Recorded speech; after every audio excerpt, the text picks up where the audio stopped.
Hello everybody, welcome to the fourth installment of Elul Sparks. I want to talk about a particular Torah that I've really been trying to work on myself. It is told that when Abraham passed away, the Torah says that he walked with his days.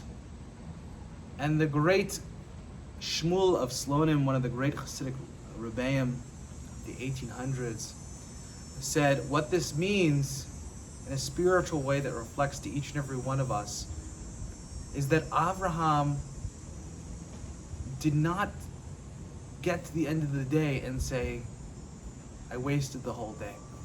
I didn't do enough today. If only I did X, Y, and Z.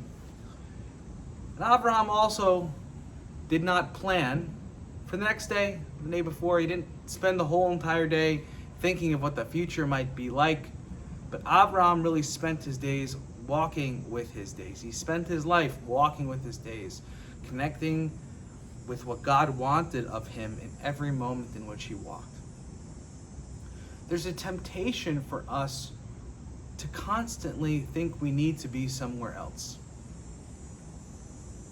That we need to be everywhere except where we are. We should believe that God actually wants us to be where we are. That whatever mission that we have to do, that God wants of us in this moment, whatever duty that we need to perform, we can perform it right where we are. And therefore, we need to be within the present. So my question to you, my reflection question I think that I'm reflecting on, and I hope you can reflect with me, is how in this past year have you not been able to be present?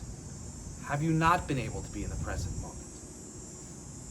I think going through COVID, many of people have said that the days sort of blended together, and they would get towards the end of the day and say, which day was it? And not know which day it was. And I think that was because so many of us were thinking about, when is this going to end? When are we going to get to this end point? And I think one of the ways in which we can deal with suffering and deal with hardship is to be present. Be present in that moment, to make meaning of the moment that we're in.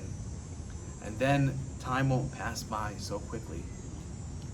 One of the things that was so difficult about the COVID pandemic was that we just don't know the time in which it's going to end.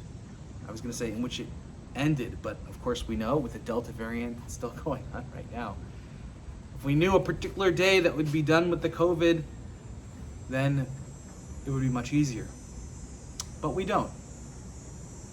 So I think what ends up happening is we could so dwell and hope and think about the time when everything's going to be over, instead of trying to think about dwelling in the moment, instead of thriving in the moment in which we live in, not knowing what the future is. And of course that's what Abraham did all his life, which is why he became sort of the progenitor of the Jewish people and many other faiths as well.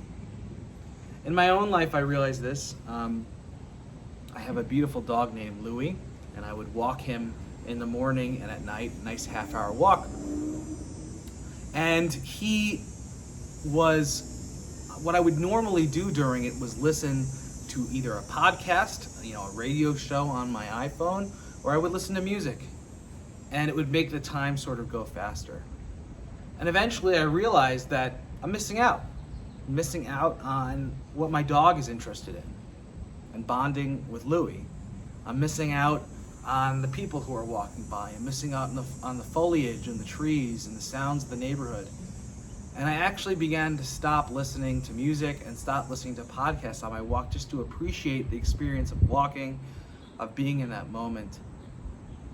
And I can't tell you how many beautiful moments I had saying hello to my neighbors, how many beautiful moments I was able to laugh with my dog and enjoy time with him as well. So that's one way I feel like that I've been able to do tshuva this past year and say, how can I be present in the moment? Not just trying to make the time go faster, not trying to waste the time, but being in the present moment, making the present moment count.